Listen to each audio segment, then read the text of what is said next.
Why she want control, not love. You meet a woman, and at first it feels like love, but slowly you begin to notice something else. It isn't connection she's seeking. It's control. Control of the pace. Control of the emotions.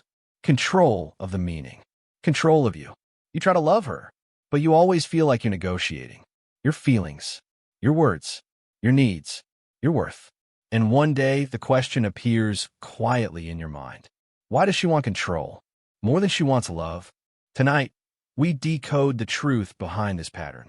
This is FEMCODEX, Unseen Layers Feminine Psyche, the channel where we decode feminine psychology, where psychology meets truth, and truth meets you. Chapter 1. Love requires surrender.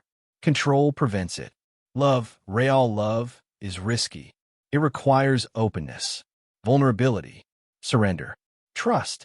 It means allowing someone close enough to hurt you. And some women have learned, early in life, that love equals danger. So instead of love, they choose control. Control feels safer than surrender. Predictable, manageable, protected. Love is exposure. Control is armor. And armor always wins when the heart feels unsafe. Chapter 2. Her core fear is not losing you. It's losing herself. For many women who seek control, the real fear isn't abandonment. It's self-loss, losing identity, losing power, losing emotional stability, losing boundaries. So she tries to manage everything. How close you get, how much you know, how much she reveals, what topics are safe, what emotions are allowed. She controls the connection, so she never has to face the terror of losing herself inside it.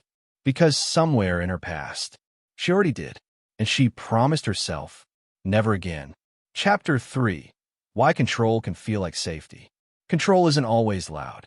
Sometimes it's soft, sweet, innocent even, but it is always built on one belief. If I don't control this, I will get hurt. So she controls with emotional withdrawal, silent treatment, rules that constantly shift, withholding affection, subtle guilt, power through attention, emotional highs and lows. She doesn't call it control. She calls it, I need space. I don't want to lose myself. I don't trust easily. I've been hurt before, and all of that may be true. But pain doesn't justify emotional imprisonment. Love should not feel like walking through an emotional security checkpoint. Chapter 4. The hidden wound behind control. Women who seek control often carry one of three deep wounds. 1. Abandonment wound. Someone they loved left, emotionally or physically.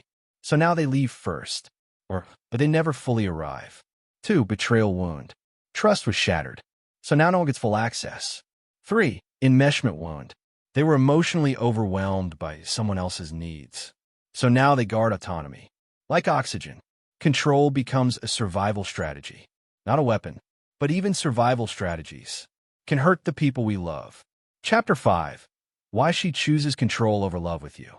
If a woman constantly seeks control around you, it often means heavy check mark, she doesn't feel emotionally safe. Heavy check mark, she doesn't trust your stability yet. Heavy check mark, she fears judgment or rejection. Heavy check mark, she fears loving more than being loved.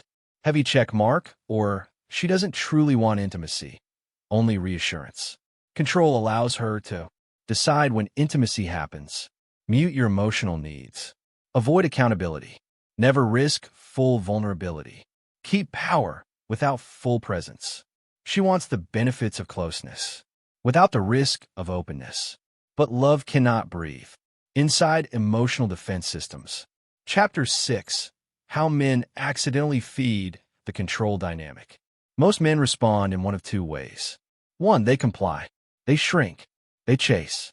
They over-explain. They walk on eggshells. And slowly, they disappear. 2. They fight. They argue.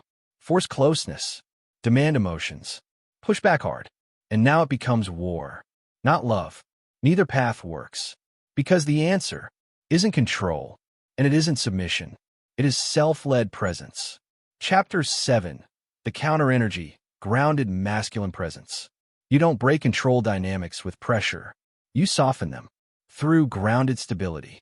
Calm, clear, boundaried, kind, unmoved by emotional storms. You say, through action, you don't need to control me, because I already control myself. You respect her space, but you don't abandon yourself. You listen, but you don't erase your needs.